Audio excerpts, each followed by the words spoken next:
Cities really do matter. Cities and urban areas, metropolitan areas, over the next few years, we know that the overwhelming majority of people in this country will be living in cities or nearby suburbs. Issues and challenges of public safety and education, jobs and economic development, dealing with recidivism and ex-offenders, investments in infrastructure, housing, and dealing with poverty, which is a major national issue.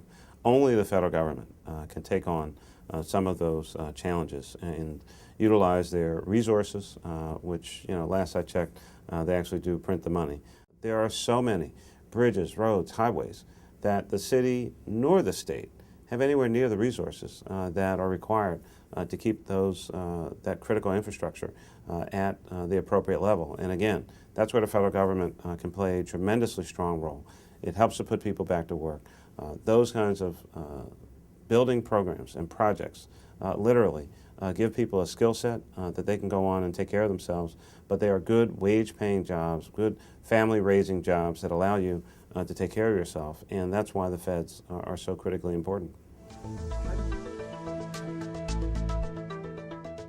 Well, I think that in many ways, on a variety of key issues over time, historically, cities have provided the kind of leadership at the ground level because often whatever the federal government is not doing or what states are not doing, all of those problems show up at our doorsteps in cities all across America.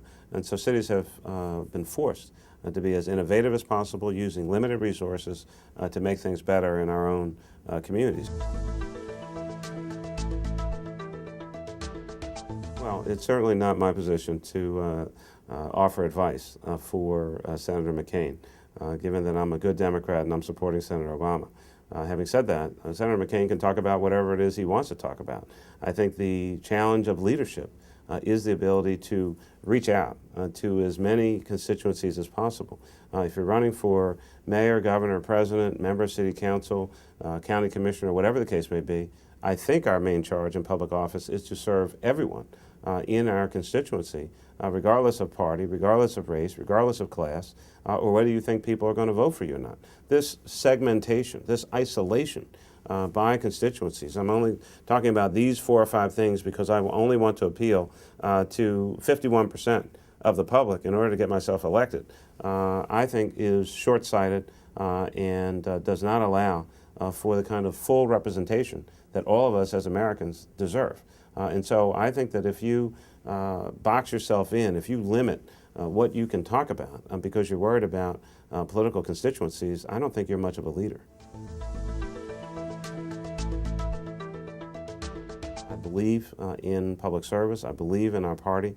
I believe that I could not take, quite frankly, another 4 years of George Bush. And so that's why I'm so passionate about these issues. I look forward to working with Senator Obama on city issues, urban issues, metropolitan issues, whatever the descriptor is going to be. It goes back to the kinds of things that I talked about. Investing in infrastructure, making sure that there's more money for housing, not less. Our CDBG funds continue to get cut. Mass transit, critically important in the kind of city and region from which I come from and that I represent. So all of these critical issues, I think, bode very well for Senator Obama. I think he will more than explain his platform and position, and I look forward to working with him, and whatever I can do to help shape the dialogue, I'm certainly planning to do that. In Philadelphia, we will give any business that hires an ex-offender a $10,000 credit against their business privilege tax obligation to the city. It costs us a little over $30,000 a year to keep someone in prison.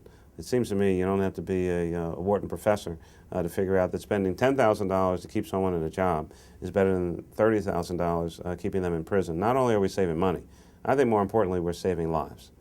The recidivism rate in our city is exceedingly high. If we can break the cycle of recidivism, get people back into the workforce with an opportunity to get their GED or college degree, 2-year or 4-year, that person is significantly less likely to be involved in negative activity or in crime because now they're busy working. People who work have less of a tendency to be involved in crime in the first place. So part of our crime solution and our challenge in reducing the crime rate in Philadelphia is getting ex-offenders back into civil society. You know, if you do the crime, of course you have to do the time, but your time can't last forever.